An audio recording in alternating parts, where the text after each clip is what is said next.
මේ මට හම්බුණා ටිකක් බය හිතෙන රූපයක් අනේ. මන් දැන් මුලින් බය වෙලා ඉන්න ඕනිද? නෑ කතාව කිව්වට පස්සේ බය වෙන්න. මේක ස්කොට්ලන්තේ ටැන්ටලන් කාසල් වලදී ගත්ත රූපයක් කියලානේ කියන්නේ. මෙහි ස්ටුඩියෝ එකක්ද? මෙහි ස්ටුඩියෝ එකක් නෙමෙයි යන්නේ. මේක විදේශ ජාතිකයෙක් ගත්ත පින්තූරයක්. මේ පින්තූරේ ගන්න වෙලාවේ මේ කාසල් එකේ කිසිම කෙනෙක් හිටියේ නෑ කියලා තමයි එයා කියන්නේ. එතකොට අරන් තියෙන්නේ මොකද්ද? අරන් තියන්නේ කාසල් එකේ පින්තූරයක්.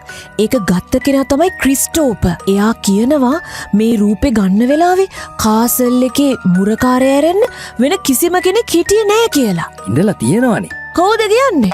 මුරකාරයා ඉඳලා තියෙන්නේ. මුරකාරයා හිටියට කාසල් එක ඇතුලේ කවුරුත් ඉඳලා නෑනේ. හැබැයි මේ අරන් තියෙන පින්තූරේ කාසල් එක ඇතුලේ කවුද කෙනෙක් ඉන්නවා තමයි තියෙන්නේ. සමහර විට ඇතුලේ කාව හරි දාලා දොර වහලා ගියත් දන්නේ නෑනේ. එහෙම වෙන්න බෑලුවානේ. මේ මනුෂ්‍ය රූපයේ ඡායාරූපගත වෙලා තියෙන තැනට සාමාන්‍ය සංචාරකයන්ට ළඟා වෙන්න බැහැලු. එතකොට මේකට පිටිපස්සෙන් ඇතුළත් වෙන්නත් බෑලු. මොකද ගල් බිත්තියක් තියෙනවලු. මේ රූපය අවුරුදු 1529 ඉඳන් 1542 වෙනකන් කාලය තුල මාලිගාවේ හිමිකරු වෙච්ච ස්කොට්ලන්තේ 5 වන ජේම්ස් රජුගේ අවතාරය කියලා තමයි සමහරු කියනවා කියන්නේ. දැන් ඔයා බය වෙලා මොකද?